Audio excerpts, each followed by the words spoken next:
right, we're going to get going here. So welcome to you guys on Zoom, and glad you guys showed up in person as well. So today we're going to be talking about the buyer packet, but before we do that, Crystal's got some something to share with you. It looks like about wire fraud. So yeah. Good. Hi, everybody. So today's tip, since we're talking about buyers, is wire fraud. I know it's a scary topic, but it does occur. So on here, it just kind of describes what wire fraud is. You guys can read it later. The cool thing though with North Star Title is that we offer something called safe escrow. So we guarantee every single wire that income that comes into our account and leaves our account. So it's just a kind of an extra protection for your sellers and your buyers when they do a transaction with North Star Title. Then also keep in mind with buyers, there's a good funds law for Utah. So anything below, so $5,000 and above needs to be cashier or cashier's check or a wire. $10,000 and above has to be a wire in. So if they have to wire in money to title, it needs to be a wire. If they come to the closing table and they're under $5,000 for closing costs, which we see when they have a first and second, keep in mind that even if they bring in a check, which they're allowed to do, there's a 24-hour hold on funds. So we always recommend, especially closing costs, to wire into us. Those are just a couple of quick tips for the buyer side. And then do you guys have any questions about wire fraud or anything? No? Cool. Okay, as always, we're here for you guys. Thank you. Awesome. Thanks, Crystal. Thanks. All right, let me get this pulled up so you guys can see what's going on here. So what we're going to do today is essentially the same concept of what we did last week when we were going through the seller paperwork. And so you guys have got, I think I gave everyone a handout, right? It's here. Mm-hmm. And hopefully you guys on Zoom got the ones that I send out. Let me see if I can throw one in the chat box real quick though.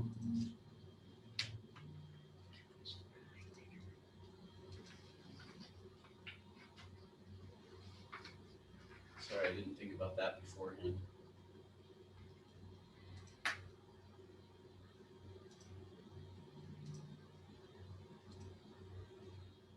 All right, so should be one in the chat box for you guys if you did not get it. If you're on your phone, I don't know that you can. But.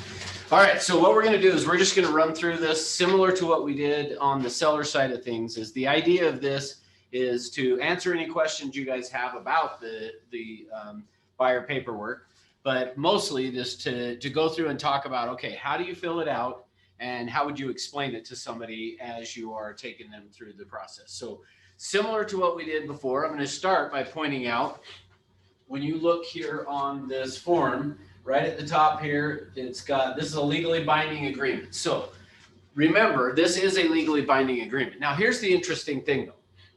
It's a legally binding agreement, but I will tell you, it's not enforced very often. So even though it is a legally binding agreement, it's not taken to court very often.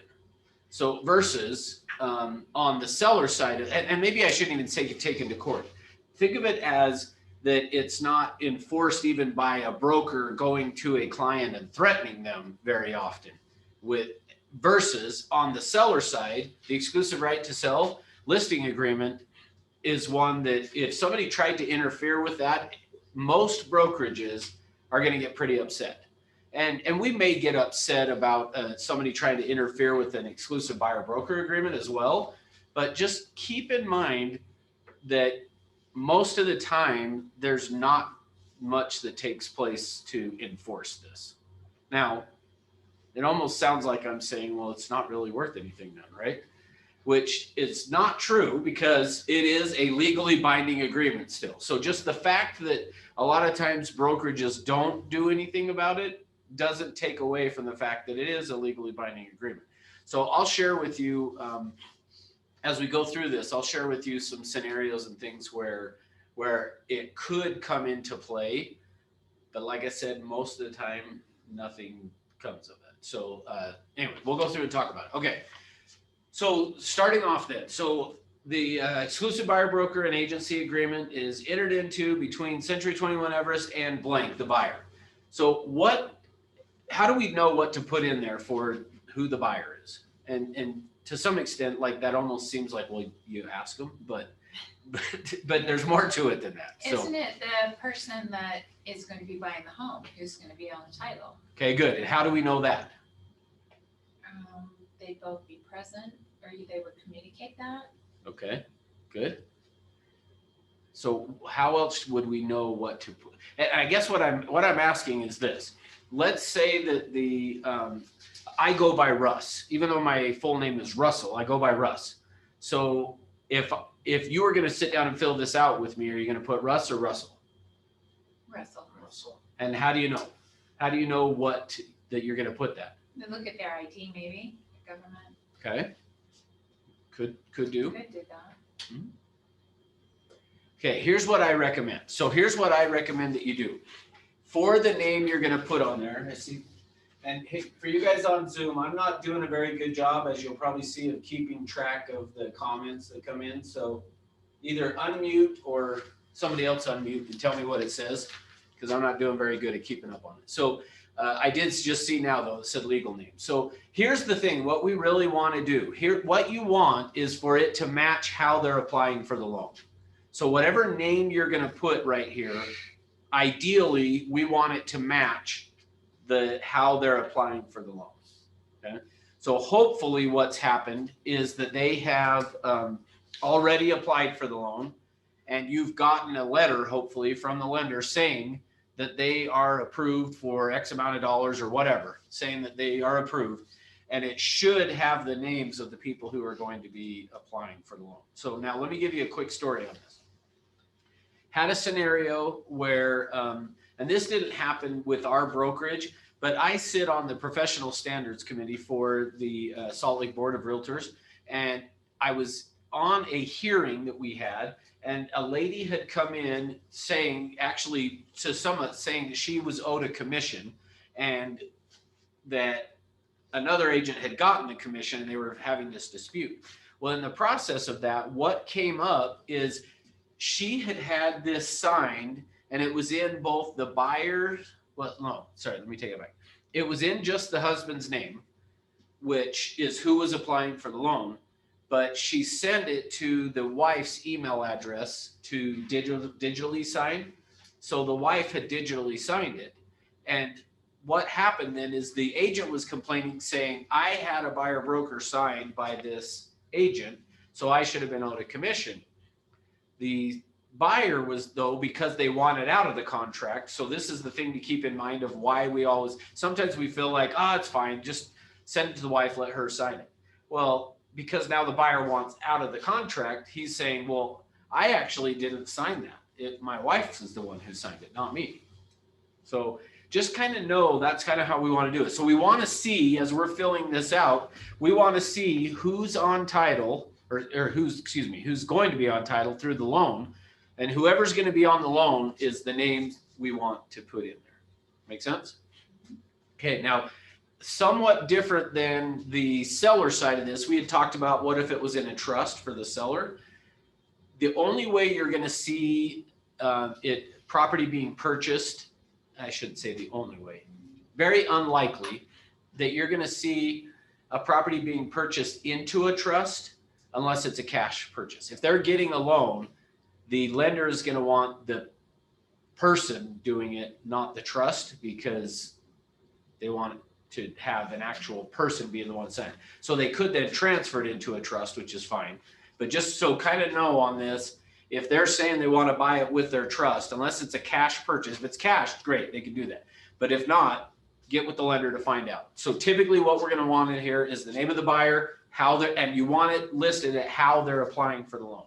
So again, the best way for you to know on this, find out have they applied for a loan, and if they have, get that pre-approval letter so that you can just use that to fill it out. Okay. All right. So terms of the agreement, the buyer retains the company, including blank. Oh, which I forgot to tell you guys on Zoom, if you have not put in your name and license number, which Rebecca just did, so that's great. Please do that. Okay. All right. So next, the terms of the agreement. So the buyer's retaining the company, including blank, the buyer's agent. So which that one obviously is, I'm not even going to ask what you put there because it's obvious, right? It's your name's going to go there as the buyer's agent. and that you're the authorized agent for the company, and that it's going to be effective the date that we sign it and ending at 5 p.m. on blank day of month of year. So how far out should we put this? What day, month, of year from today? How far out? A year, Okay. Any other thoughts? however long they want you to find them the house, and if you don't do it within that time, they might, go to a different agent, so it's up to them, Okay, good. but Any other thoughts? These guys on Zoom are still typing stuff instead of unmuting. You guys are making me work. All right, so 1 year and 60 to 90 days. Okay. Any other thoughts? Okay, so here's what I will tell you. Typically on the listing side, when we talked about this on the listing side, I kind of said you're going to probably want to err on more of like the 6 month kind of a thing. For the buyer though, I actually like the idea of what Mary said. For me, I like asking them, what's your time frame? How soon are you wanting to buy and how soon are you wanting to get into a property? Because once I know that, then I can know what I'm going to put in here. So for me, I don't really have a set amount of time. And in fact, for the most part, for me, I would say I typically err on the side of 2 or 3 months for me when I'm doing this. Now, there are scenarios though that maybe you would end up doing it for a year. So just kind of don't hear it as, just do 2 or 3 months. Like there are going to be times that maybe I want to capture that person and have them feel obligated, which that's kind of the biggest thing I would say is, yes, it says this is a legally binding agreement, and it is. But like I said, it doesn't get enforced a whole lot. For me, here's how I think about this agreement.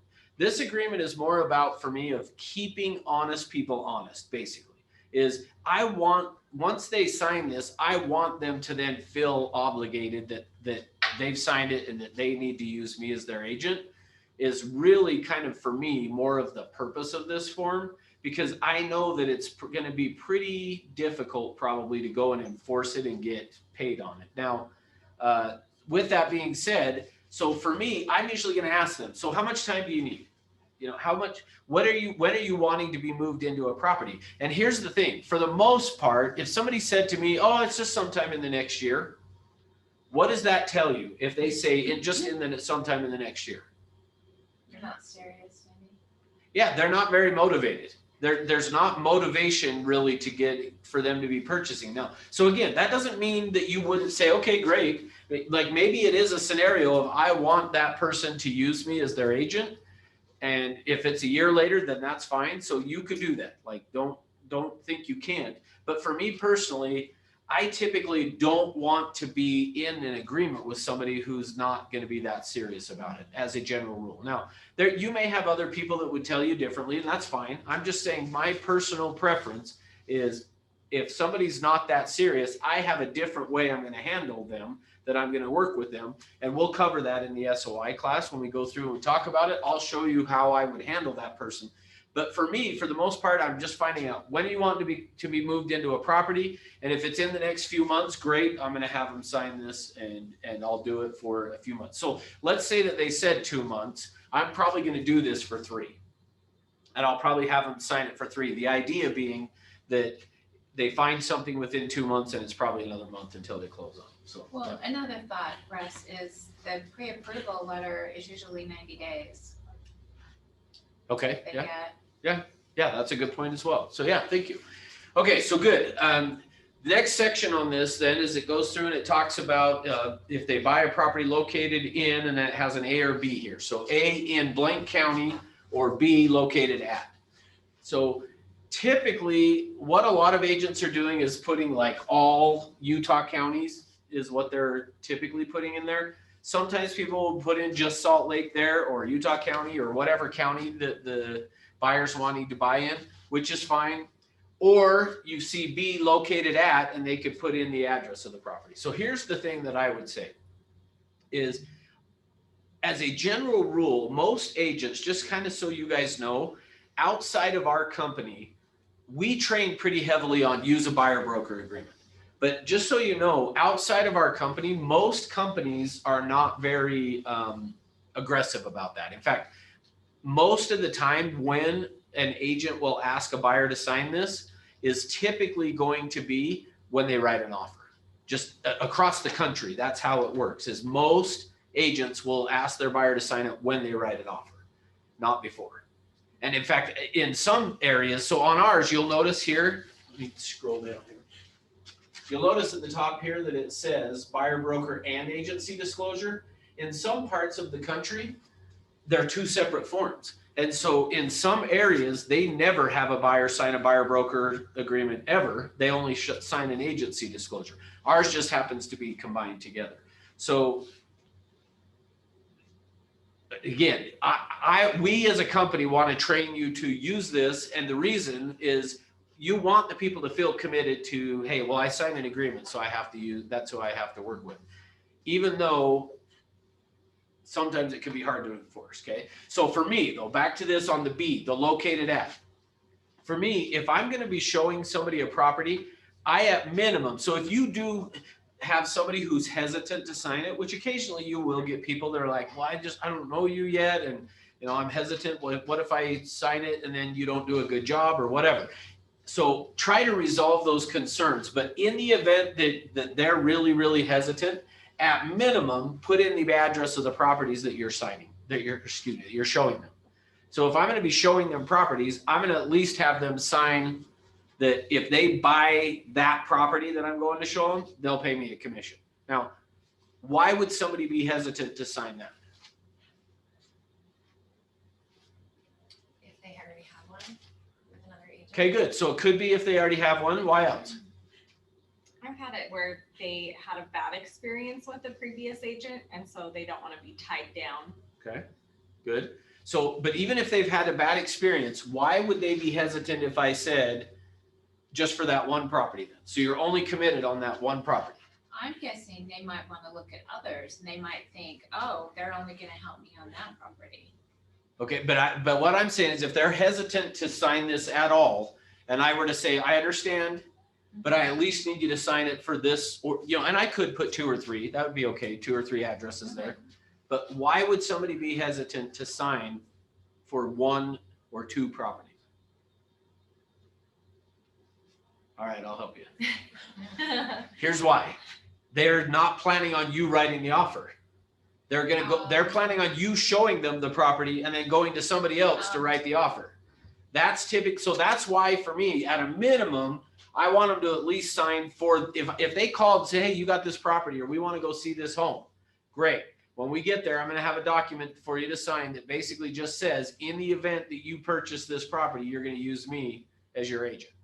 And if they said, well, I don't want to sign that, there's probably a reason. And the reason probably is, well, my agent's out of town or unavailable, and I just want to go see the house, and I need an agent to get me in, and then I'm going to write the offer with someone else. So again, back to being on the professional standards committee, I had an agent, we had an agent that had come in and was arguing over getting paid a commission because of this agreement. And as we asked him about it, he said, well, I asked them 3 times to sign this and they told me no 3 times. See, in my mind, if they're telling you no, why are they telling you no?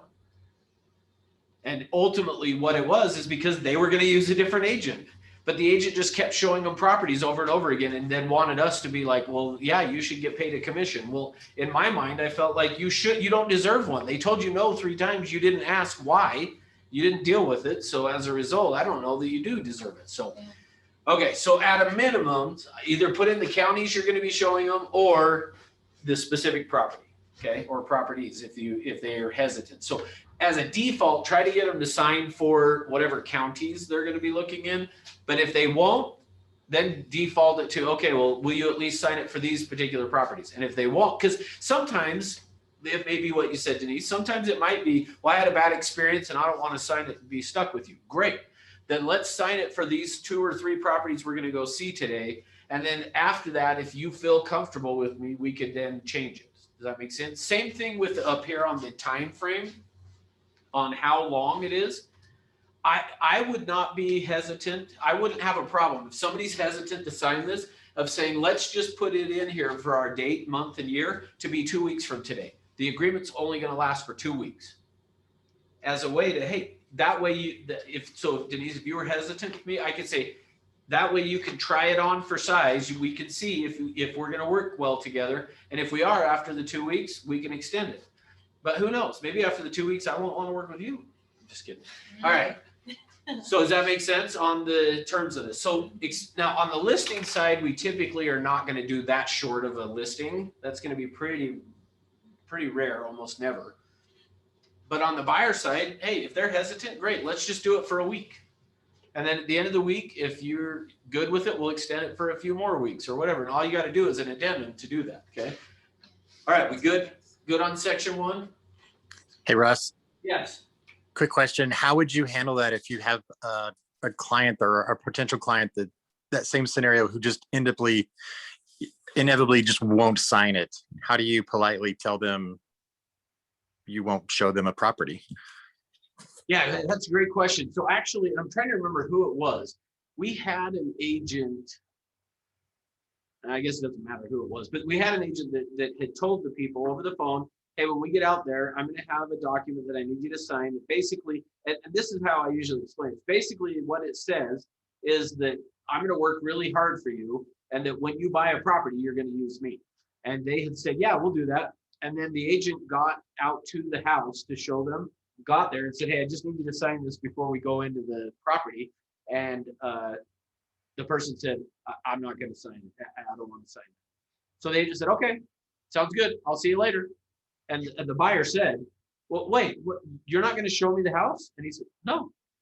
Well, why? Why are you not going to show me? Well, because I need to know that if I take you in the property and you could decide to buy it, you're going to use me. And the guy said, well, I just can't commit to that. And he said, I understand. Got in his car and drove off. So now, so that's one way of handling it. So for me, I guess how I would say, Chris, to handle it is more of taking the approach of saying the state of Utah requires that if we are going to be acting as your agent, that we need you to sign this. And so I can't actually, because technically you should not be out showing people properties until you have one of these signed, really. So you're not lying to them by saying, hey, the state of Utah requires that if I'm going to be acting as an agent, I need this agreement signed. And if you're not comfortable with me doing it, then I would recommend you find somebody else to do it. So I don't know. Is that helpful? Oh, it's very helpful. Thank you, Russ. Yeah, you're welcome. All right. So number 2 next is brokerage fee. So on this, here's how this works.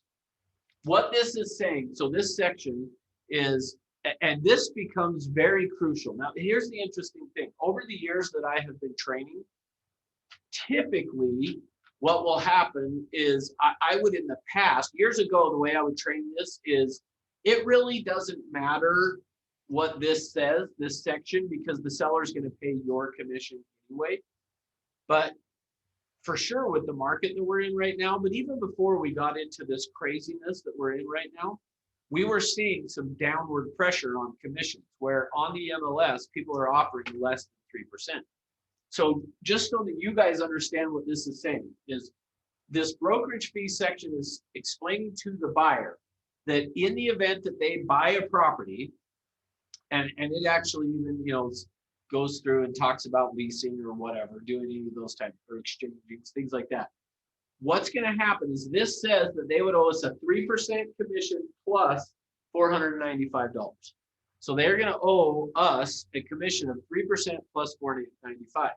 But right here in the, I probably have to do it with the mouse so that people online can see. But right here, it says if the property acquired by the buyers listed with a brokerage, the buyer agent commission paid shall satisfy the obligation for the brokerage fee above, provided it's not less than the amount shown. Okay.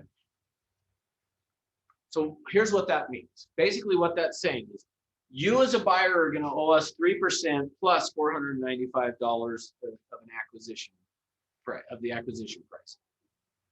But we're going to take whatever's being offered on the MLS and subtract that from this, the 3%.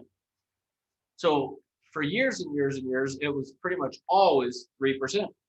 So in essence, you could have told a buyer back then, what that means is you're not going to pay me anything. because the seller's going to pay. But we're seeing now where there's 2.5% or 2% or $1,500. I saw one the other day, $1. They were offering $1 to whoever brought in the buyer. $1. So in that scenario, here's what's important. When you get to this section with your buyer, what you want to be talking to them about is, how do you want me to handle it if I can't? So you can use then that excuse that, or the property that the example that I just gave to you guys, which is, if I come across a property that they're only offering $1, what that means is the 3% you owe me plus the $495 will be 3% plus $494. So how do you want me to? Yeah, the buyer. Yeah, but so you want to have a conversation with the buyer. How do you want to handle that? If we come across that, how do you want to handle it? And see what they say. Now, what kinds of things do you think they're going to say? Let's not get that one. Yeah, that's what I hope they say. Hopefully that's what they're going to say to me is, well, if you come across that, now, to some extent, you could even say to them, you don't have to give me a decision right now. Like, you don't have to tell me. But basically what you want to be having the conversation with your buyers when you get to this section is you want to be explaining to them, if we come across a property that is offering less than 3%, I'm going to call you and give you that heads up, because what it means is you would have to pay the difference. So I'm going to call you to find out, do you want to see the property or do you not want to? Now, here's the challenge that we're in though, is in today's market, there are so few homes for sale. So of course they're still going to want to go see it. But as we get more inventory coming on the market, they may say, no, I don't want to. Here's the other option. And again, in today's market, this is hard. But what I've done in the past with that is I will tell the buyer, if we see one that's offering only 2 or 2.5%, then what we will do is we will call. If I tell the buyer, if you instruct me to handle it this way, I will call the listing agent and say, my buyer has signed this buyer broker agreement, which means they owe 3%. They would love to look at your home, but they can't afford to pay me the other 1%. Let's just say it's 2% on the MLS. They can't pay me the other 1%. So would your seller be willing to do that? And typically your buyer's going to say, yeah, do that. Okay, great.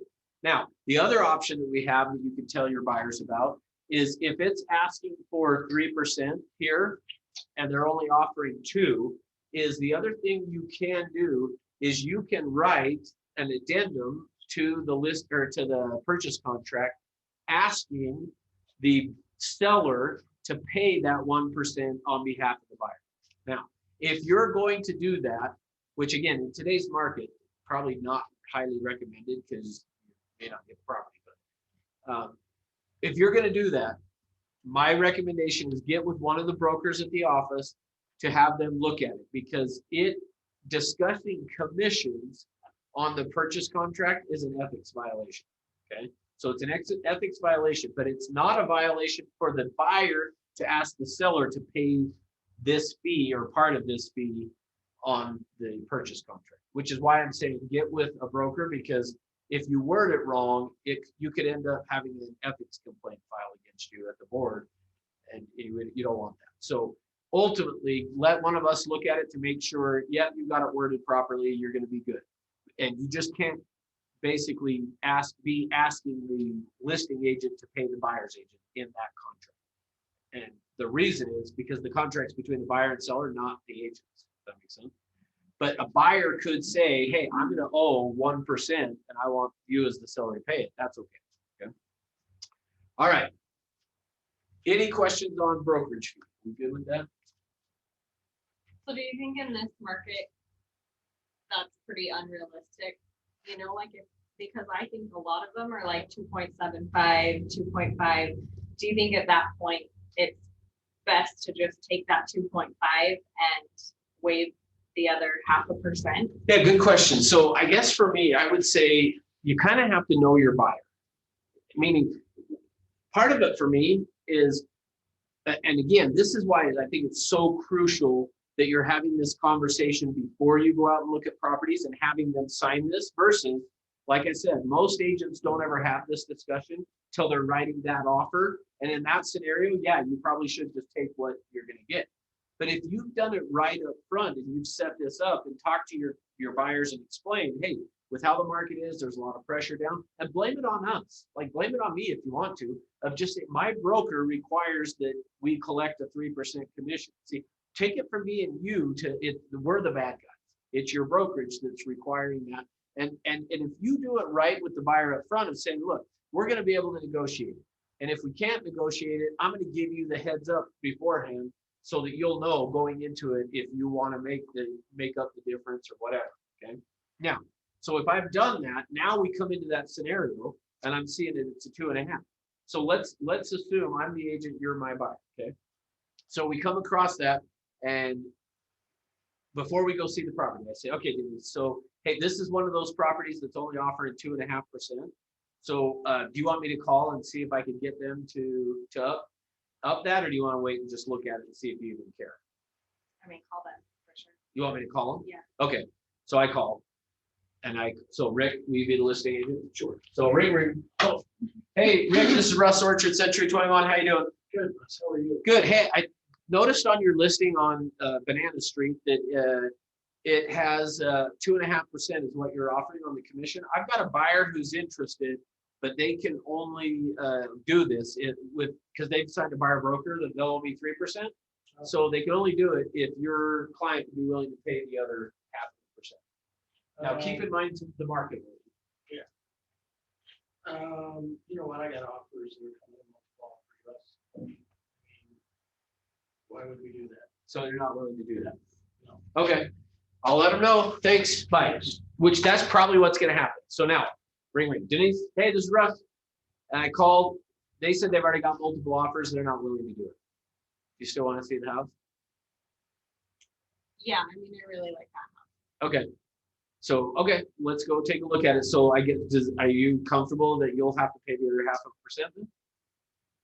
See, I think that's where it gets tricky because like buyers these days are really taking every penny that they can come up with Right. to compete against those offers. So I guess that's where it's this internal battle because That's the way to say it. I want to You're get exactly them right. into a home, but obviously, I don't know. It's like kind of an ethical issue where it's like, do I take that 2.5% and do what's right for them, or do I push back their purchase process because I need that 0.5% for me? Sure. Do you know what I mean? Yeah, It's absolutely. like I don't know the right answer. Well, there's not a right answer. So at the end of the day, but let's deal with the ethics part of it. Once they've signed this with you, it's not really an ethics issue. It's a contractual because this is a legally binding agreement, right?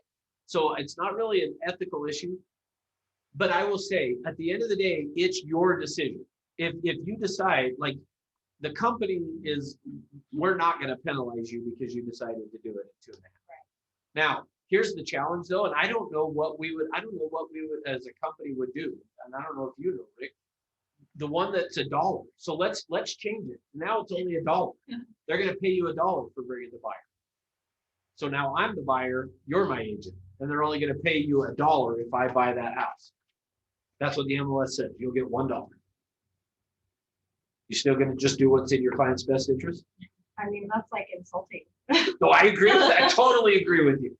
But just kind of going off what you Right. said, it's an ethical issue, and I got to do what's right for my client. Okay, well now you're going to get $1. Does that change your mind? For sure. So go ahead, Rick. Well, we gotta realize it's about education with your client. Hey, your voice was getting better. It's worse. Shut up. Since I got you. It's about educating your client as you're approaching this. Help them understand. We're doing. Can you guys on Zoom here, Rick? We could kind of hear them, but Okay, just getting closer. if you got closer, that'd be good. I thought, Rebecca, you were going to say we can kind of hear him, but that's okay because we don't want to. No, we love Rick. It's about educating your buyers. Nothing's done for free. And which bring in information like, well, if your dentist was to take out the Novocaine, charge you less, would it be okay? Probably not, right? So it puts it into an emotional point that they can understand. We have to get paid. And this is the process. If we can't get it, are you willing to pay it? You're a professional. It's where you put yourself in that light with your client. And most of the time, they've paid the difference with me. I've had times where I've done it for free because there was just no possible way property is going to be foreclosed. Nobody was going to get paid, so I donated my side. It's a place to where you giving back, or are you doing it for the right reasons? Does it make sense? Since I done it for free, I got 2 other transactions out of it. Yeah, see, that is It's a the key. balancing act, right? Yeah, see, that is the key thing, and I think that's the way to look at it. So let me quickly, I'll share a story with that too. Is I had a buyer that had come in from Florida. He worked for Wendy's. He was a regional manager. Came in from Florida, transferred from Wendy's. He's I'm out showing them properties, and we come across a builder as we're out driving around. We see a model home, and he says, "I want to go take a look at this model home." So we stop. We go into the model home. They fall in love with the property. They say, "What's the price if we had a 3-car garage?" And the builder says, "This is the price." Well, the price, they could qualify with a 2-car garage, but as soon as you add the 3, it's out of their price range. They can't afford it. And they said, "Okay, well, we'll have to think about it." So we leave the model home, get in the car, and we were then done looking at properties. And they said, "All right, well, we're going to go to dinner, and then we'll call you and let you know what we want to do." I said, "Okay, great." They called me a few hours later. They said, "Hey, after we got done eating dinner, we just drove by the model home again, and they were still open. And so we went inside, and we were telling the agent sitting there, 'Oh, we just love this property, and we just can't afford it.' And the agent said to us, 'Well, you know, if you didn't have an agent, the builder gives you the 3rd-car garage for free if there's no other agent involved.' So they called me saying, 'Hey, we're kind of in a dilemma here because we want that house, but we also know we signed this agreement with you, and so we don't know what to do.' So here's how I handle it. And this is what I always do is I always say, let me try to get my commission first. Because again, back to what you said, Denise, for me, it's like, okay, I'm going to do what's right for my client. But I went to them and I said, hey, to the builder. I went to the builder and said, "Hey, what are you doing? Like, why would you tell my client that?" And she said, "Well, they just really seemed like they wanted the house. So I just wanted them to know they could get it if they didn't use you." And I said, "Well, apparently you don't want me or my office to ever bring anybody to your model home again, because I promise you I'm going to go back to my office and say, don't ever let your people go in there without you being there." And she said, "Well, like, there's nothing, you know." I said, "Well, you need to go tell the builder that we're going to write an offer and we want that included." And she said, "He won't do it." So I said, "Okay." So I called the client back and I said, "Okay, here's the deal. I know you want the house. I know you've signed this agreement with me. I'll let you out of the agreement on one condition." And I said, "That is that you replace yourself." And I said, "What I mean by that is I'm going to not be involved. You're going to get the house. I'm not going to get paid, which is fine because I know that's the house you want. But I expect you to find somebody that you could refer to me that I can get paid off." And they were like, "Oh, of course, yes, we'll totally do that." A year later, I get a phone call from the wife. And she said, "Hey, Russ, this is so-and-so. Do you remember me?" And I'm like, "Yeah." Because I didn't get paid. "Yeah, I remember you." But I said, "Yeah, I remember you. And how are you?" And she said, "Great. I just want you to know we haven't forgotten that we owe you." And I said, "Oh, I appreciate that." And she said, "Our next door neighbor just found out he's getting a job transfer. I told him they have to use you." I said, "Okay." So I ended up getting a listing from that. Now, here's the next thing. A year after that, she called me again. "Hey, Russ, we still know like what you did for us. And we now got another job transfer. We're going back to Florida. We need you to come sell our house." See, I ended up with 2 deals as a result of that. That if I would have done, so to some extent what you're saying, if I would have been like, "Nope, you guys signed this. You want to buy that house, you got to pay me a commission, or you can't buy that house, go buy something else," they probably would have. And I probably would have gotten paid a commission on it.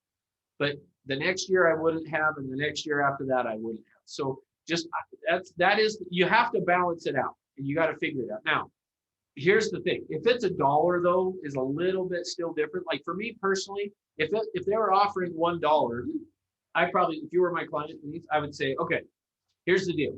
I can't do it for $1. My company is not going to allow me.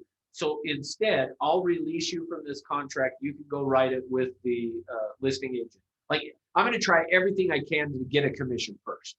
But I don't think as a company, we want the liability of that transaction for $1. Well, and it's not even $1 because what split are you? I'm just kidding. It's 50 cents, you know, right? You end up with 50 cents. So question, or is that just, oh, I just saw the finger go up. So it's like, okay. Have I beat up the commission one now? Any other questions on it? No, that was good. I would have written the offer to include it and taken it to the builder. I just don't believe they would have walked away from it unless they had. It depends on the market, you know. Depends whether they have people on a waiting list, but. Yeah, and I would say the market at that time was, I mean, it was a good market. So it wasn't a scenario that it's like today. If you went into a builder today and said, hey, I got a buyer for you, but you're gonna have to pay me your 5% commission. That's not gonna work. Yeah, it's not gonna work. And that's kind of where it was, which is why I did it. So anyway, you just have to decide. But I would say if as it gets down to, you know, $1, it's not like, that's not worth. I'm just not going to be part of the transaction at that point. It insults our intelligence. Yeah, exactly. All right, protection period. So the next section 3, what should we put on the blank line there? This is where I tested you to see what you remember from last week. 6 months. Okay. So Rebecca's saying 6 months. What are the rest of you? 3. Do I hear 2? So yeah, again, there's not a right answer on this. For me, again, what this section is saying is if within however many months after the expiration of this agreement, they were to go buy a property that you showed them, you would be able to commission. So for me, I would say at least do a month. Again, I think I told you guys the story of an agent that put 0 and then the buyer went and bought, or seller, I don't remember which it was, but they went and did a transaction and the agent came saying, hey, like I should be part of that. I'm the one who showed them the property. Well, we went and looked at this and I'm like, yeah, but the problem is you put 0 in there. So which meant once the agreement expired, it was over. So for me, I would do at least a month. But yeah, 3, 6, whatever you want to put in there is fine. You know, just if within 5,000 months you buy that property. All right, next, buyer representation disclosure. So this section, and now remember, again, part of how I'm taking you guys through this is how I would be explaining it to a buyer is on this one, basically what it's saying is, and this is crucial. So we're going to have a little bit of a discussion on this piece here. So what I've highlighted here. So the buyer warrants that the buyer, now I don't read this to them, by the way, but just I want to make this sentence is crucial for you guys. The buyer warrants that the buyer has not entered into any other exclusive buyer broker agreements with any other brokerage that is still in force and effect. The buyer will, in all communications with the other real estate agents, notify the agents in advance that they have entered into this exclusive buyer broker agreement with the company. So what you want to do when you get to this section is you want to be telling them, by signing this, what this section is saying is you're warranting to us, you haven't signed one of these with somebody else. You don't have one that's still in force with someone else. And the other piece of this is that I want to make sure to tell them so that if they are driving around and they go walking into a model home, they go walking into a model home, is I want to tell them any communications that you have with another agent, you need to tell them you have signed this with me. And what I tell them is the importance of that, the importance of you telling them that you signed this with me, what it's going to do is they'll leave you alone. So that's why I'm going to tell them that is it is their responsibility. See, now here's the hard part. You guys that have gone through the ethics and training over at the board when you first got your license, what did they teach you about when you come in contact with a buyer? What are you supposed to do? Yep, that's usually what they will tell you at the board, is that as soon as you meet somebody, you should ask them if they're working with an agent. Now, why do they teach you that, tell you that? So that you're not stepping on anyone's toes. Okay, good. Yeah, Well, And also agency issues have been one of the number one issues that have gone to the board. that's more what it is. What Rebecca said there is the number one complaints that they get there are from agent to agent of, I had an agency and they were interfered with my client. Well, but here's the thing. According to this, who's supposed to tell? the buyer. The buyer should, but no agent educates them that way. So educate your buyer. When you come in contact with them, tell them that you're working with an agent. Now, here's the thing for me. You don't have to ask first thing when they walk in the door, have you signed a buyer broker agreement with somebody? Or are you working with They might another? run away. Yeah, I don't even think you need to ask, are you working with another agent when they walk in the door, or they call you on the phone? And especially now, if you're the one generating that phone call, then maybe you should. But if they're calling you, you don't have to first thing ask, so are you working with an agent? Because here's why I say that. Like, I'm all for, believe me, I'm on the professional standards. Like, I'm there to help enforce our code of ethics. I believe in our code of ethics. I also have seen buyers will lie. They'll tell you they're working with an agent when they're not. They'll tell you they're not working with an agent when they are. Because remember I said, the one that says, hey, I want to go see this property, and you ask them to sign this and they won't sign it. And you say, just sign it if you buy this property. No, I'm not going to do that. Well, the reason is because they're going to go work with somebody else. They don't want to tell you that. See, buyers will lie. They'll tell you they're not working with an agent when they are, or they'll tell you they are when they aren't, because it's whatever's in their best interest. See, we train them to lie to us. Let me show you what I mean. So I'll start over here. I'm a buyer, okay? I walk into a house. Let's say you're holding open, okay? I walk into the open house. You are trained at real estate school to ask me, or not school, at the board, to ask me if I'm working with an agent. Now watch what happens, okay? So I walk in. Hi.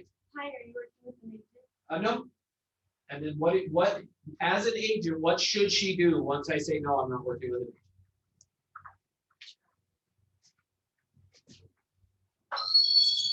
Like, okay. So what should she do? I would say present an agency agreement. Okay, good. Yeah. So, okay, so do that, okay? So, At an open house. I didn't say that, No. I'm just, we're gonna see what happens. Okay. Will you sign this for me? Oh, no, yeah. Well, I will not show the house. And you sign. But it's an open house. Well, you're working with another agent. Okay, okay, well, thanks. Now, so I leave. Now I go to another open house. I go to Hi. yours. Hi, How can I help you? I just would like to see the house. Okay, are you working with anyone in particular? I mean, well, kind of. Oh, okay, Now, remember, I just said no over here. all right. So now I kind of am. Okay, well, what can I do for you? I'd like to see the house. Okay, well, is your agent in town? I don't know. Okay. Well, go I ahead, just- take we a were just look trying- around Okay, thanks. and ask me. Okay, so I look around. Thanks. Okay, great. You're Here's still my letting me- card. Here's Oh. my card. Okay, you're gonna let me leave? Well, I don't know. Okay, so Ask we're them gonna if pause you the buyer signed a package for contract. Don't let somebody leave. If you guys ever do an open house, of course, right now that's difficult. to do, But if you ever do an open house, don't let the person leave without you getting an appointment. So that's kind of where I was going back Oh, over here okay. was is typically what an agent's gonna do, and I granted, I know you guys are doing this, you're like, I don't know what I'm doing. But typically what's gonna happen is if you ask me if I'm working with an agent and I say no, you're gonna try to become my agent, right? Okay, Makes sense. okay, so now you're gonna just let me leave? No. Okay, so- Well, I would love to be your agent. Oh, okay. Okay. I have this agreement. Oh, Should we take a minute and just fill think we want to sign it. We're not really serious about that. Oh, okay. So thanks, All though. right. Okay. Okay. Now I come to your open house. We're walking. Hello, how are Hi. you today? I'm good. Good. Is your agent present with you? You're. Aren't you gonna ask me if I have one first? Well, that's kind of. Okay, so, okay, do it again. Hey, you can ask it that way. Are you working with an agent at the moment? Yeah. Yeah, okay. What's your name? What's her name, honey? Perfect. Jane or Joan or something like that. I don't Do know. you have her phone number so I can just give her No, a call I really don't. quick? Oh, okay. No, I don't have it. Awesome. Well, to come actually, into this I house- might have a card in my, Yeah, I go think I for do, it. actually, because Awesome. you gave me a card, right? Yeah, yeah. Yeah, here's your card. So now I'm your Yeah, kind of now, agent. notice what happened. I went from I didn't have an agent, and see, here's what happens. I didn't have an agent, and what did she do? What? She tried to get me to sign one of these. Well, I don't want to do it. You ran away. So now I came here and I was like, well, I kind of have an agent, and who am I thinking of? The last person even though in your mind, it was like, you turned me away. Well, I kind of have an agent. And what I'm saying is this. So now you have We my card. train them to lie to us. We train them to lie to us because I said, no, I don't have one. And then you tried to get an appointment with me and I don't want an appointment. So I went to the next house. Well, I kind of do. I Well, got your that's card. still that I got to see the house at least that way, but then she still loved me. So now, yeah, I got an agent. And then what happens though is typically if they walk in and I said, yes, I have an agent, then you would have said what? Awesome. Well, can I just talk to them real quick? Did they bring you here? Or- No, they didn't bring me. But I do have her card in the car. Yeah, if you Yeah, want to go remember, grab I that, just I'll got give it. her a call real quick. Oh. I don't know if I'm gonna give it to you if you said that. So here's what I would do. If you said I would give her a call real quick, for real, this is what they're gonna do. They're not gonna. I go can't. Well, they're either gonna leave or they're gonna come back and go, I don't know, I can't find it. Her name is, Well, I'm representing the seller, okay, and so for you to come into this open house, I need you to be represented so that I know. well, yeah, no, we've got an agent. Yeah, perfect. I just. So need to can we talk see to the her. house? Well, I just need to talk to her to make sure.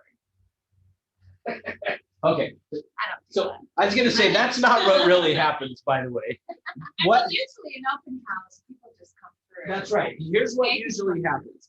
Typically what happens is somebody shows up and the agent will say, are you working with an agent? And they'll either say no, and then what happens is that agent then tries to get them as a client. So they don't like that. So the next one they go, well, we kind of have an agent. But we've got somebody we've talked to. See, I talked to her. So I kind of had somebody I kind of talked to. Well, you still try to get an appointment with me. So then the next time I'm gonna go, yeah, we got an agent. And here's what usually happens though. Oh, okay, well, go ahead, take a look around. If you have any questions, let your agent know. And then I go, ding, ding, ding. I just figured out how the system works. So now guess what I do? The next one, when I get to Carmen's, I don't even wait for her to ask me if I'm working with an agent. Watch this. We've got an agent. Okay. So can I talk to your agent? No, that's not what agents do. They go, okay, we'll have a look I don't- around. Can you do that though? Do what? So say you have an open house and you're only letting 2 families in at a time. Can you ask, because you're representing the seller, can you tell the people if they don't have an agent and they don't want to sign with you, they can't go through the house? Because technically it's you- kind of like a showing. You could, but if you're doing an open house, so this is gonna turn into a whole new discussion. For just a minute. That's okay. Here's the Not not unless the seller has instructed you not to show the homes to the people. whole point of it. Usually, part of the problem is the way most agents do an open house is they do it wrong. That's first thing. Meaning, most of the time an agent does an open house, they're doing it as a seller beat. Like, and what's the purpose of a beat with a baby? Why do you give them? Soothes them. That's right. Gives them to quit crying. So most agents do an open house for their seller so they don't cry. Like, and I think you guys are just too new to get it. Usually with seasoned agents, I say that they laugh because they get it, because that's the reason agents do it. Meaning, so the truth is they're going to let anybody come in, and this is what it usually looks like. So let me be the agent, or you come to mine. This, and I'm gonna not be me, I'm gonna be most agents out there. Okay, so, I love this house. hey, come on in. Yeah, have a look around. Here's a flyer. If you have any questions, got my information on there, just let me know. Any questions? Great, thank you. Okay, any questions I can answer for you? No. Okay, well, if you need anything, you've got my information. That's how most agents do it. Well, and that makes sense, because if the buyer loves the house and sees it, they're gonna look at that information and they know whether they have someone representing them, and then they're gonna maybe call you and say, then you can have it. Yeah, they're not gonna call. They're gonna find someone. Well, if they like that house, they might call. But here's the thing, They're They- not. very rare that the house sells as a result of it. It happens occasionally, but pretty rare. So you will typically hear people say open houses are a waste of time. And I would totally 100% agree if you're trying to get the house sold. They're a waste of time. Just FYI. If that's what you're trying to do. But if you want to pick up buyers, they're awesome. Oh, okay. So it's the. But if you want to pick up buyers, you don't do an open house by saying, yeah, come on in, take a look around. You have any questions, let me know. Hey, here's my card. Call me if you need anything. They're never going to call you. So if you want to do it, if you're like, I know we're way off track. If you're going to do an open house, do it with the intention of picking up clients. That's what you want to do. And if that's the case, then don't let them out of the open house without getting an appointment. Yeah, Like lock the door, yeah. lock the door, put the couch in front. I'm just Right. kidding, but get an appointment. Does that make sense? All right, what were we even talking about? The buyer. How did we get to that? All right, so ultimately, here's the key with this. You should train your buyers is what is the point of that. You need to train the buyers how to respond and how to interact when they come in contact with another agent. And when you get to this section, that's your spot to do it. That's your spot to say, look, if you will tell agents when you come in contact them that you're working with me, just say, I've signed a buyer broker with Russ Orchard at Century 21, they'll leave you alone. Otherwise, they're going to bug you and keep calling you and hassling you and all that kind of stuff. Okay. All right. Agency relationships. So again, when I get to this section, similar to what we talked about on the seller side, ultimately what I'm going to tell the buyers is I am your advocate. I'm on your side. Like we're in this together. I'm looking out for your best interest. I'm trying to create a good scenario for you in this. And so ultimately I'm letting them know as my duties as a buyer's agent is to look out for your best interest. Okay.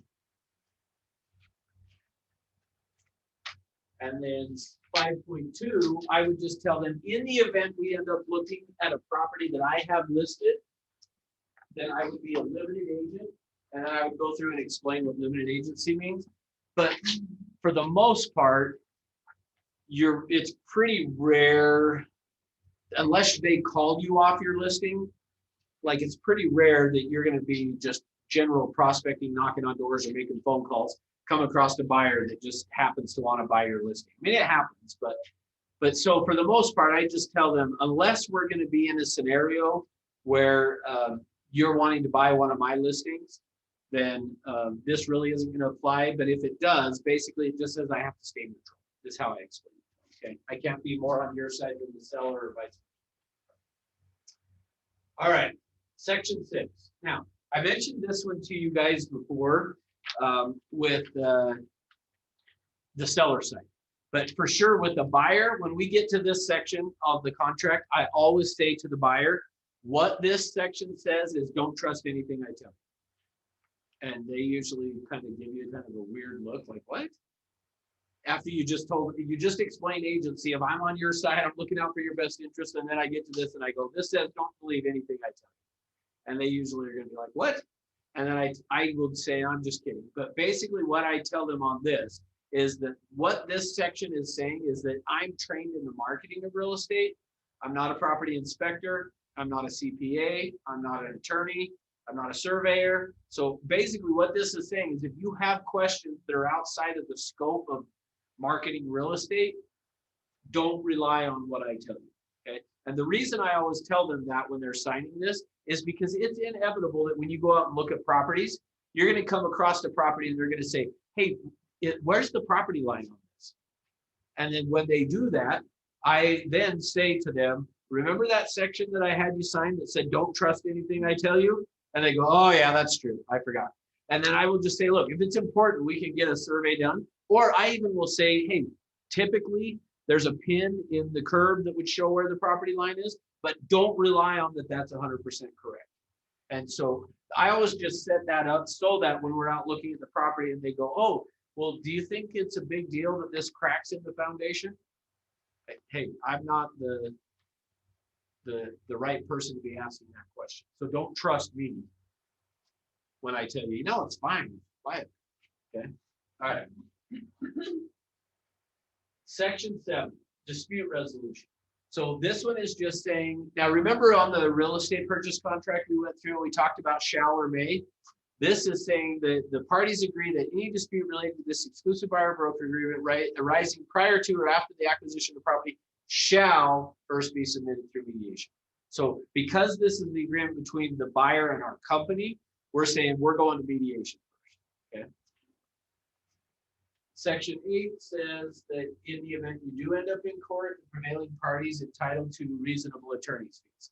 So if they sue us and we ended up winning in court, we can actually include suing them for our attorney's fees as well, okay, or vice versa. All right, section 9, buyer's authorizations. So this one is the buyer is authorizing us, and you'll notice there it has A, to disclose after closing to each MLS in which the company participates the final terms and sales price of the property acquired. Why do we need permission to do that?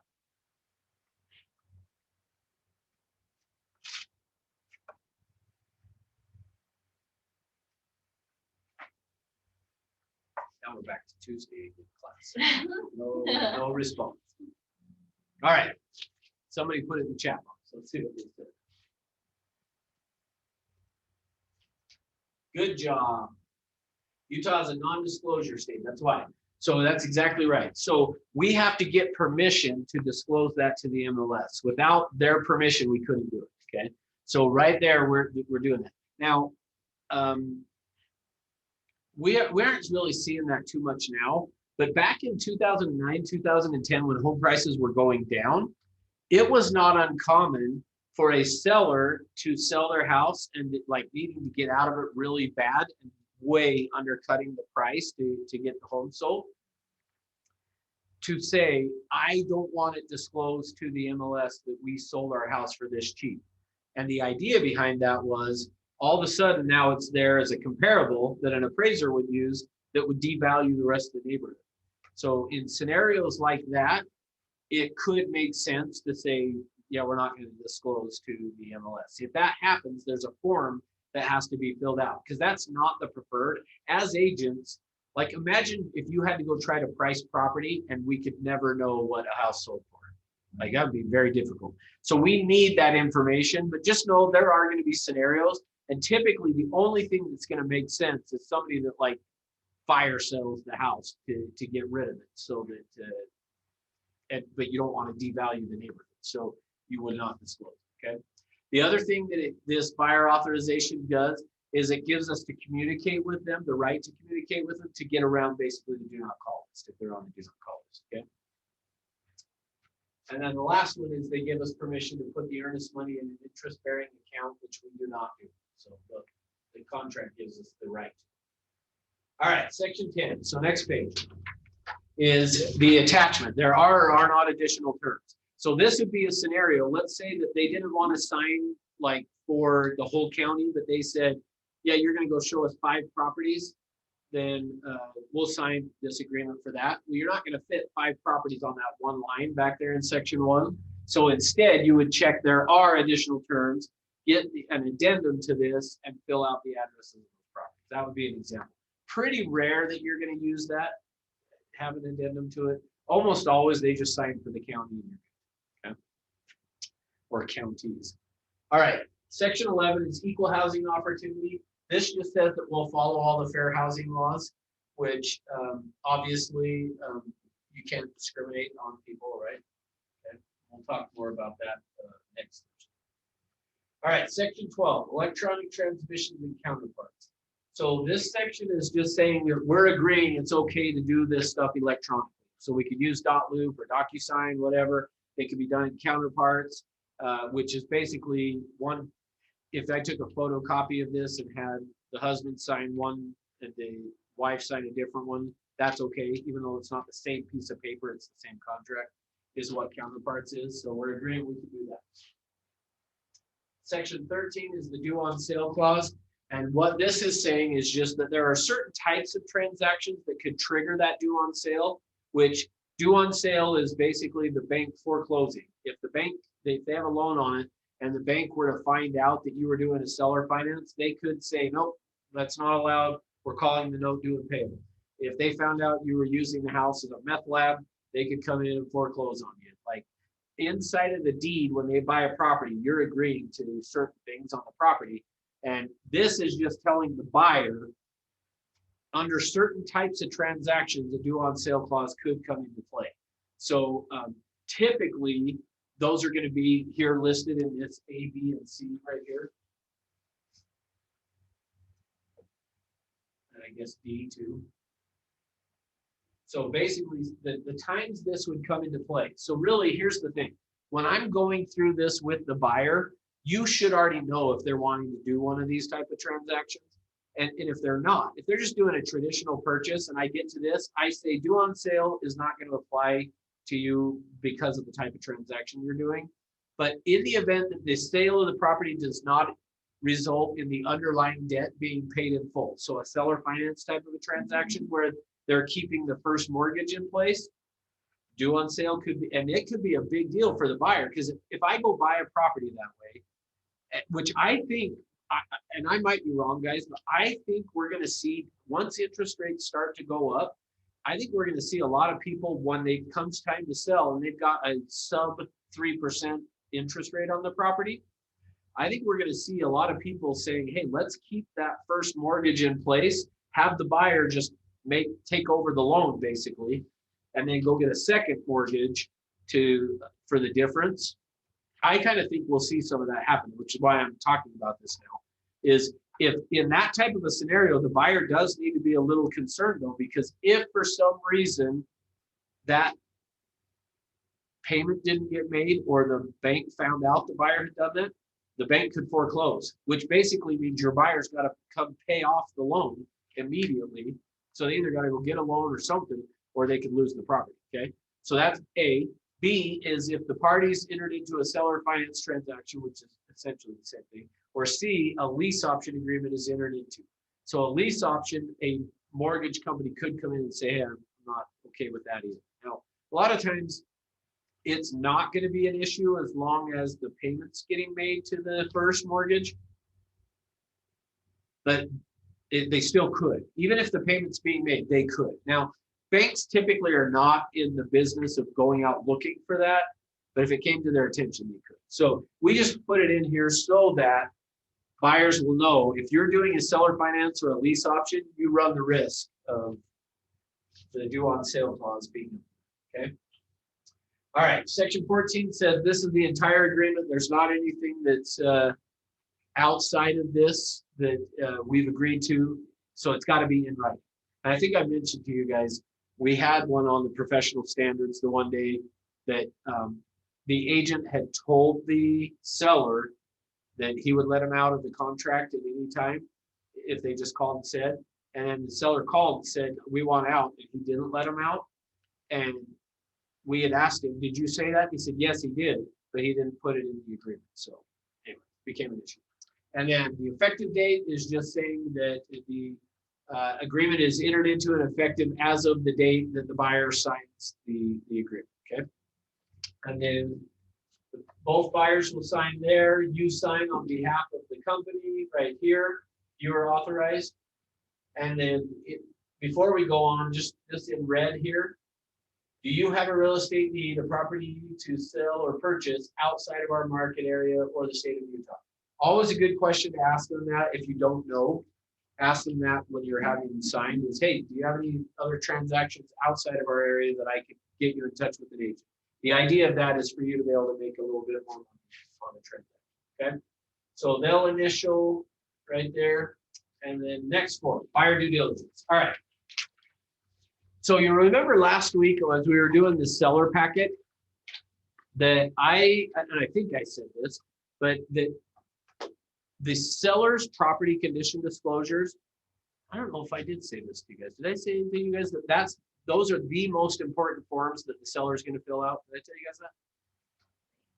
Okay. Well, if not, as far as with a seller, the most important form a seller is ever going to fill out is the seller property condition disclosures. Because if they end up in court, those property condition disclosures are either going to hang them or set them free from being in court. Okay. So for you guys, for us as agents, this buyer due diligence checklist is the most important form you're going to have your buyer sign. And the reason is because of tied back to that. Remember I mentioned back here in section 9, I think it was, let me make sure. Nope. Section 6, professional advice, that when I get to that section, I tell them, don't trust anything I tell you. Usually what I do when I get to that section is I will pull out this buyer due diligence checklist.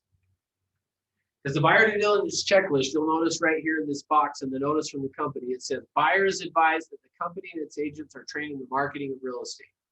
So again, this is just another layer. So in section 6, we're telling them we're trained in the marketing of real estate. We're not property inspectors. We're not any of those things. Now we've got a separate form here that we're going to have them sign that says the same thing.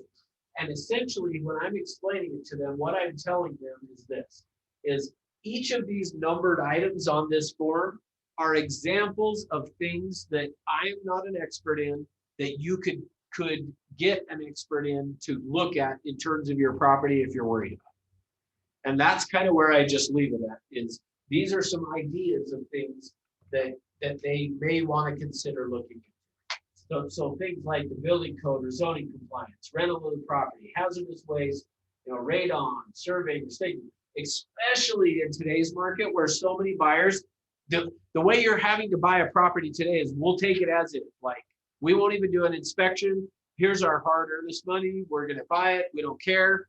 Like, we're going to see lawsuits. I was actually even thinking this morning, I went out on a run and I was thinking this morning, we are creating a ton of transactions right now. And what I mean by that is, so two things that come from this. Because of people just having to throw offers and buy houses, we're creating transactions or two issues of two things. One is people are buying houses they don't necessarily fall in love with. It's not like they really want that house. It's like some agents are written 30 offers on properties. And I promise you the buyer's not fully in love with all 30. It's just like, we just got to get one, right? So this morning I was kind of thinking at some point when the inventory increases, we're going to have a lot of these people going, okay, now I want to sell my house and go buy a new one because I didn't really like this house to begin with. But the other thought that I had is, I think we're going to see lawsuits happen because sellers are maybe not going to disclose stuff, or buyers are not going to check these kinds of things out, and they're going to get into the property and find out later that they should have. So anyway, this form, I think even more so important today than ever, is to be telling your buyers, these are the kinds of things that you may want to check out. And then the next thing out of your mouth is going to be, however, you want the house, you're going to have to, probably not get it. You still want to find out. So at a minimum, like, I don't know, this is such a hard thing right now, this market, because like, I wouldn't want to go buy a house without checking some of this stuff out, doing an inspection. In fact, I have one actually. I've got a property in Mississippi that I bought, and I never looked at it before I bought it. I just solely bought it based on the numbers. And I'm kicking myself that I wish I didn't have the property. I bought it right at the peak of the market, and I wish I would have never bought it. So that's part of where I guess I'm coming from is people are going to go later on and be like, I wish I would have never bought this. And if I would have done some inspection and that kind of stuff, I would have never bought it. So, but the market we're in, you kind of don't have a lot of choice. So go ahead. So you're thinking lawsuits are going to come up with agency, with like agents? Yeah, I think, well, mostly with sellers, I think. But when somebody gets unhappy and they find a major problem, they sue everybody. They'll sue you, they'll sue the brokerage, they'll sue the owners of the brokerage, like they sue everybody trying to get it. So that's, to me, that's why I say this form is so crucial that you have them sign this and explain it to them. And because then if they do, this is what we're gonna do as a company rely on. We told you, Yeah. you should check this stuff out. So then it would be fine if they signed that. Yeah, it should be. Right? Yeah, it should be that a judge is gonna look at it and say, well, why did you not check this stuff out? But what they're gonna say is, well, Mary told me I wouldn't be able to get the property if I actually did an inspection. So it's this double-edged sword of like, you kind of almost need to tell them, and it just needs to be disclosed of like, you should check this stuff out. The challenge is the seller may not take your offer if you're gonna check it out. So I guess here's what I'm saying. To some extent, almost with a buyer, you almost want to say, okay, we're doing $10,000 of hard earnest money, but I still would check this stuff out. Because if you find something that's going to be more than $10,000, you might be better off to give up the $10,000 and walk away. Like if you found all of a sudden that like, I'll give you a quick example. I had a property that I had a buyer that we were looking at properties in Sugar House. We got one under contract and we went to do the inspection. The inspector showed up at the house and we were standing out front of the house and the inspector got there and the inspector introduced himself and he said, hey, just real quick, while Russ is opening the key box, I'm going to walk around the outside of the house. So I go and I start to open the key box to let him in. And because back then, not all of the inspectors had key boxes, they do today. But so I'm opening the key box. So he walks around the house, comes back to the front and he goes, I'm not even going to do the inspection. And the buyers go, what? And he said, don't buy this house.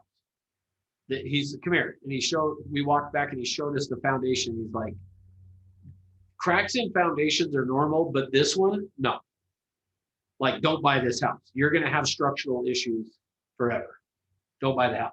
Like, that's an example of like, yes, if they put $10,000 earnest money, like it's going to suck losing it, but better than having a house that you got to go spend hundreds of thousands on. So anyway, that's kind of the way I guess I would approach it is, I guess what I'm saying, Mary, is more of like, I would be encouraging them of, you're putting this money at risk, but I would still do an inspection and check the property out. I wouldn't just go, okay, we got it.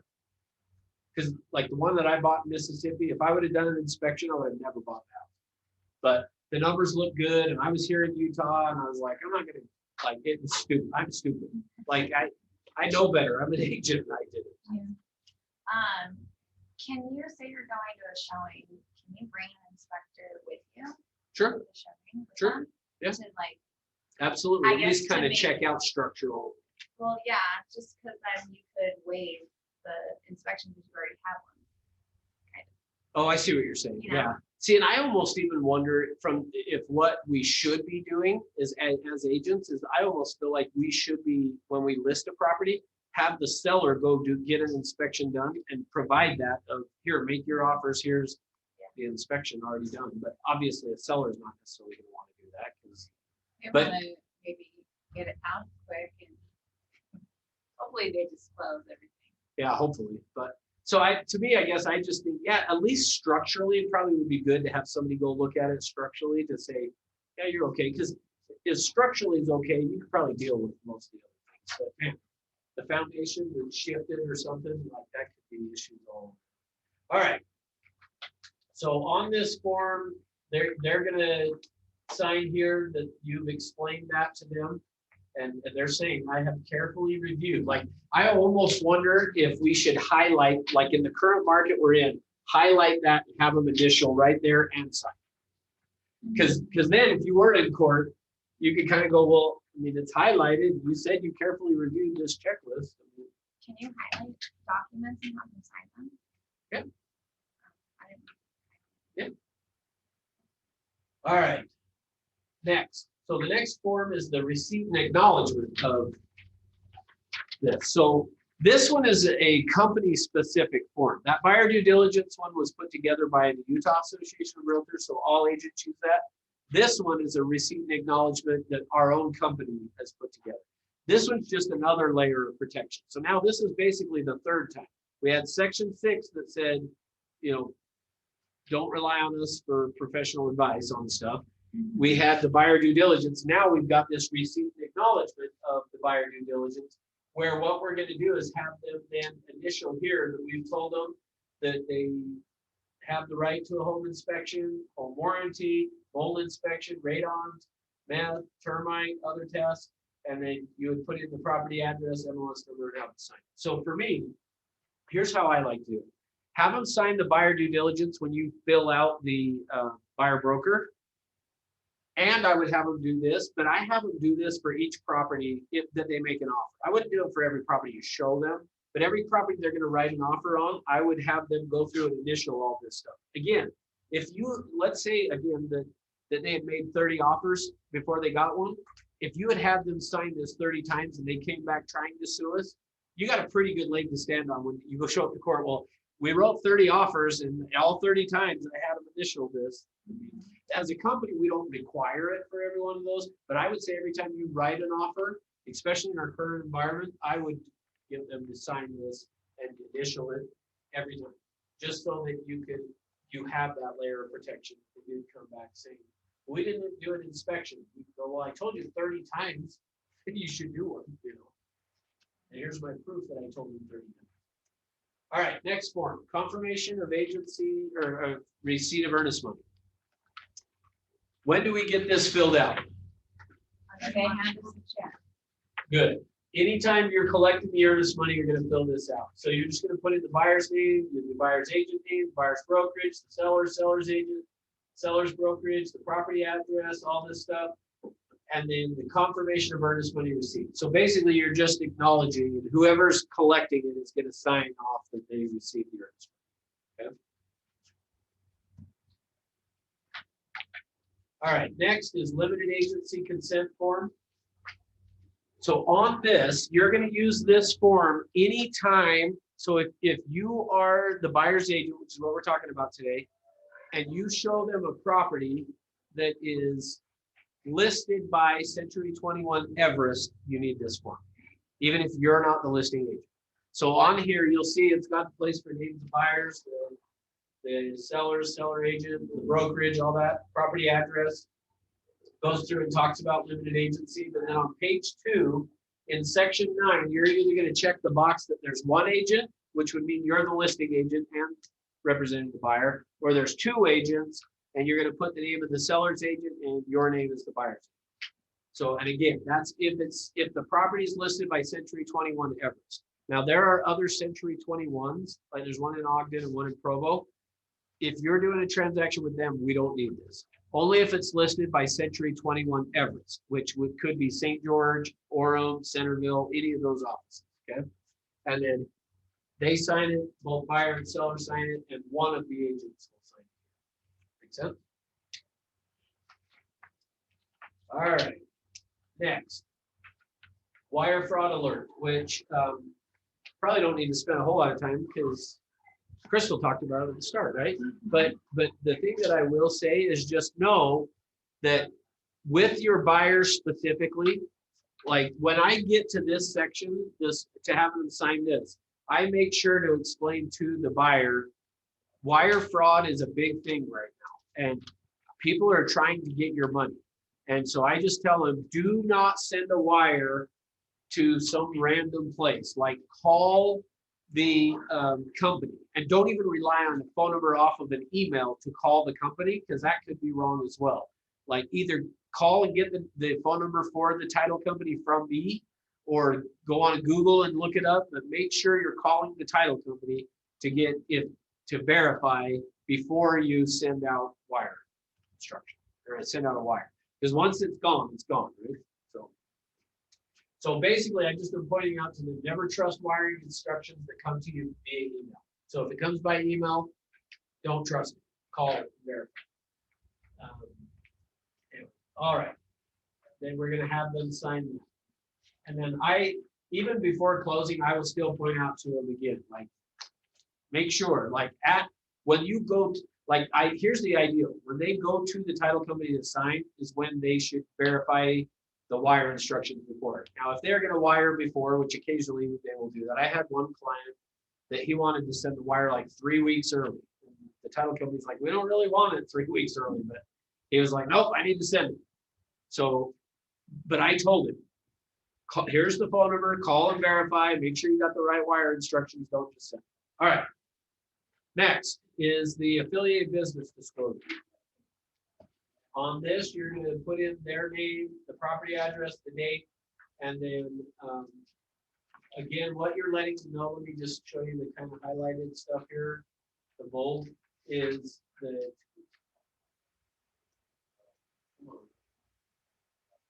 they are not required to use the services provided. So because we have a sister relationship with North Star and Inspiro, we would love for your clients to use them, and we highly recommend that they do, but they're not required to, okay?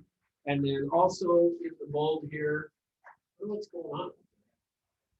There are frequently other settlement service providers available with similar services. They're free to shop around. So this is kind of just telling them they don't have to use the companies we suggest, even though we would love them to. And then they're going to sign right there, okay? All right, last page. Seller screen.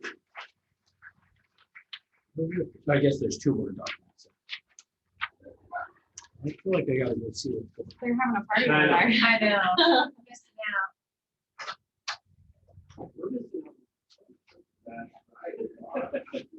Sorry, I'll talk to you. All right, disclosure and acknowledgement regarding lead-based paint. Look, what they're doing is celebrating one of the employees that's been here for like 15 years. Right? So, all right, disclosure and acknowledgement regarding lead-based paint. So what this is, we talked about this with the seller side, but on the buyer side, the law requires that a seller disclose to a buyer before they write an offer if there's lead-based paint. So this should be on the MLS that you could download as the document. So it should come to you if you're on the buy side with already filled out property address, should have the seller disclosure and acknowledgement initialed here by the seller. And then section 3 is where your buyer's going to do. So your buyer is going to initial, they've received the copies listed in 2A and 2B. They're going to initial that they've received the pamphlet, Protect Your Family from Lead in Your Home. Okay, so you need to have supplied that to them, which I worry a little bit that agents are not supplying the pamphlet. They're just having their clients sign this. So it is on .loop. So I would recommend just share it with them in .loop. So they're going to initial that. They're going to initial that they have read the lead warning statement in section 1, which is up here at the top. So they need to have read that. And then down here, they're going to initial in D, they're going to initial either this box or this one. So they're either initially, sorry, I got to keep remembering to use the mouse. They're either initialing here or here. If they initial here, they're saying they're going to take a 10-day opportunity to test for lead-based paint. In which case, as you can see in bold, if this box is initialed, the Rep C must include the lead-based paint addendum. Okay, so if they initial on this box there, they need the lead-based paint addendum. So this one's, so there's 2 forms. There's a lead-based paint disclosure and a lead-based paint addendum. So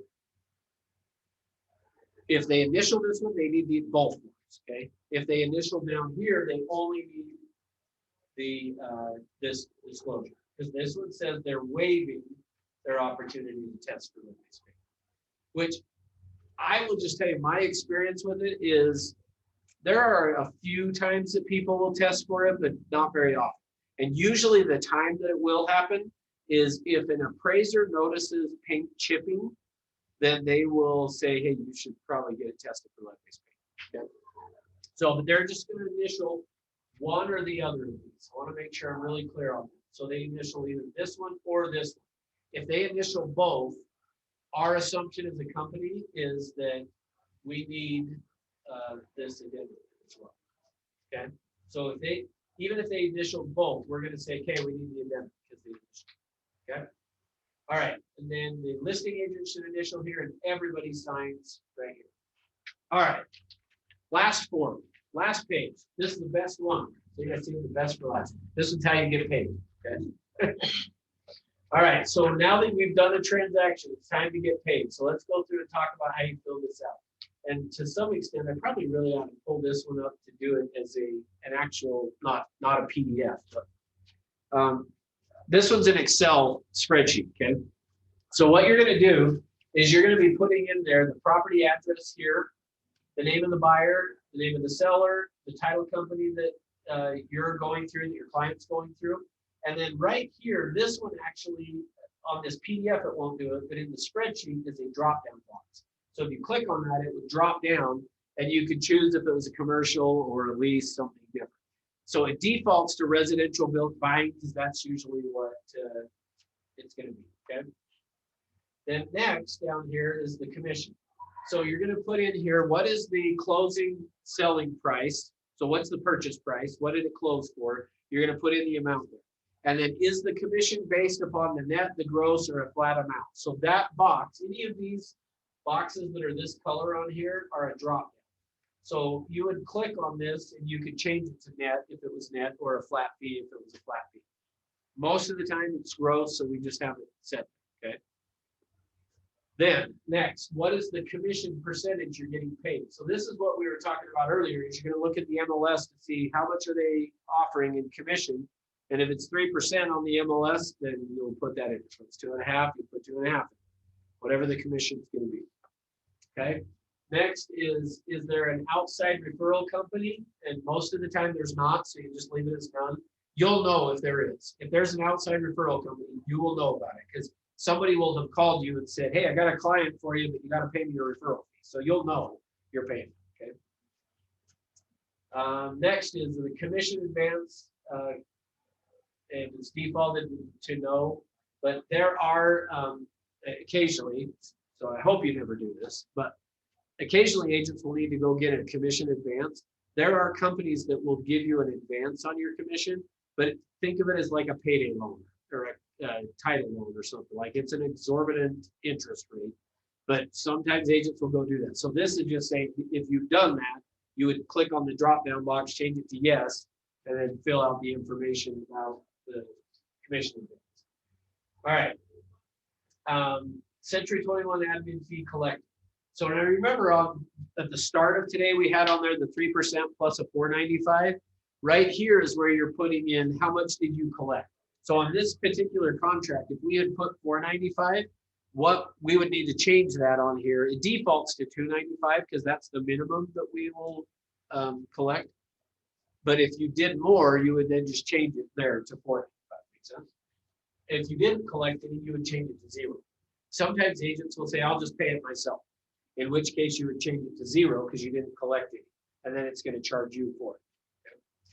So how much of the earnest money is held at Century 21 Evans? So if for some reason it was held at a title company, you would just put 0 in there. But if we're holding it and it was $10,000, you're going to put 10,000.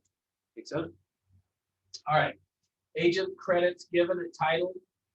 The idea of this would be if for some reason you had to say, I'll give you $500 for whatever at closing, you would put that in. So again, most of the time you're just going to leave this as 0. But if for some reason at closing you had to give away part of your commission for some reason, you would put it in. All right, so then it'll tell us based on that. So based on how I filled this one out, was a $300,000 purchase price, gross commission at 3% with a $295. So you'll notice it's $9,295. Okay, so that's what we as a company are expecting from the title company, a check for that amount. That's the whole point of all of this. So we know what we're expecting. So if the check shows up in the title company and it's different than that, there's a problem. So that's what basically that. Okay.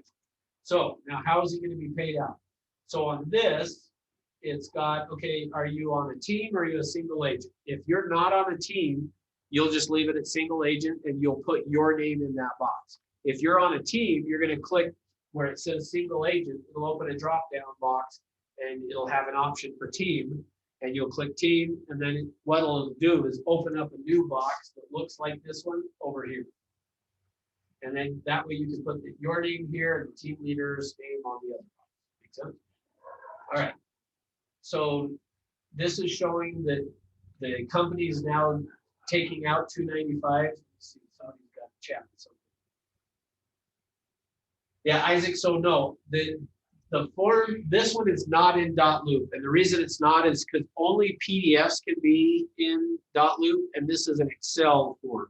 So you can just get it from the office administrator, or whoever's at the front desk. You can ask them to get you the commission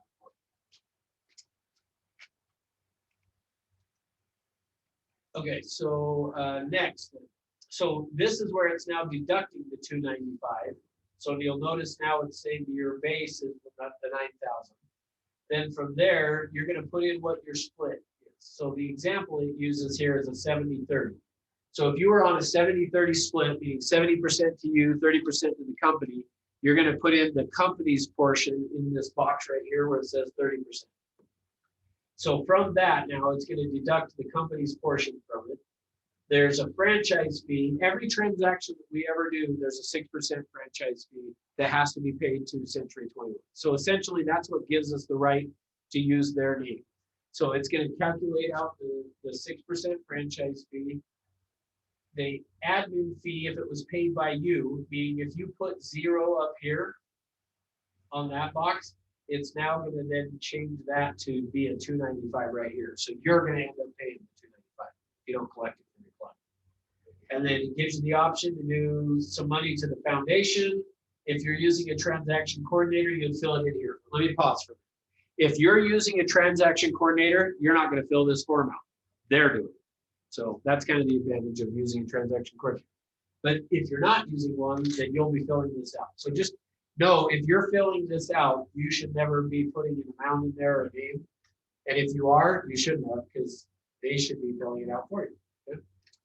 And then this is what it'll then show. So it's taken the 9,000, well, first deducted the 295, takes what the commission base is, subtracts out the company portion, the Century 21 portion, if you paid into the foundation, and the transaction coordinator, and then here's what your check's going to be. And then do you want it direct deposited, yes or no? I would recommend, especially because our accounting people are still working off-site. They haven't returned back to working in the office. And so as a result of that, if you do no on direct deposit, it's going to take a little bit longer to get your check, which is fine if you're okay with that. But just know it may be a few days longer to get your check.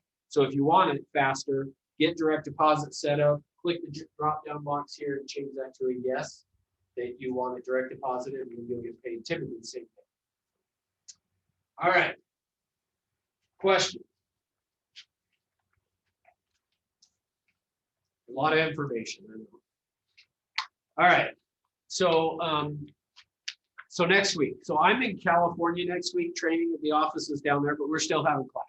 So Rob Oakey will be teaching on Tuesday, the Repsy with Rob. So even though we did the Repsy workshop, a lot of times people will be like, oh, I already did this class. There's 2 different Repsy classes. So the one Tuesday, Rob Oakey will be here teaching it. Rob's one of the owners of the company. And so he's also over the compliance. So he's going to go through the purchase contract with you. And then Thursday is actually kind of a fun class day, but I'll still be gone. So Jason Carlson, who's the manager down in Orem, will be running that one on Thursday. And we're basically going to play Jeopardy. So for you guys on Zoom, the ones that can, I would highly recommend that you come be in class next Thursday. If you can be here next Thursday, it'll be way more entertaining and a lot more fun. So we're going to play a game, play Jeopardy. Basically, the whole class is playing a Jeopardy game. And the more people that are here in person, the more fun it will be and the better it will be. If you're on Zoom, then I guess you're just boring. But or you're in St. George. I'll give you that one too. So anyway, so plan for that. So next Tuesday is the Repsy with Rob. And Thursday will be the Jeopardy class. And if you can't be in person, be here in person. So, okay. All right. Thanks for being here, guys. Thank you. See you later. Thank you, Russ. Welcome. Oh, yeah, and for the ones on Zoom, if you haven't dropped off yet, if you didn't put your name and license number, do that. Thanks, Russ. See ya.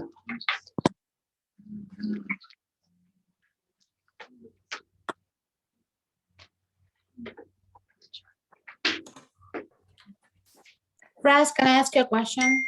Sure. So when someone doesn't, I mean, like, let's say that we put the closing date to June 30th and something happened and we can close sooner than that. Do I send an addendum and say that we can close sooner, or that's something that's not okay to happen? So I would say it's not really necessary to do an addendum if you're going to close sooner. However, if you want to make sure that the seller will do it, I would do an addendum.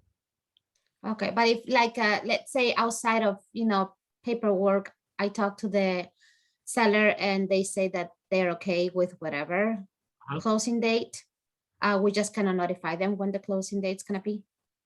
Yeah, and you could just do that. The only risk you run is if for some reason they change their mind like the day of and said, no, we just want to stick with the original closing date, they could do that. So that's why Okay.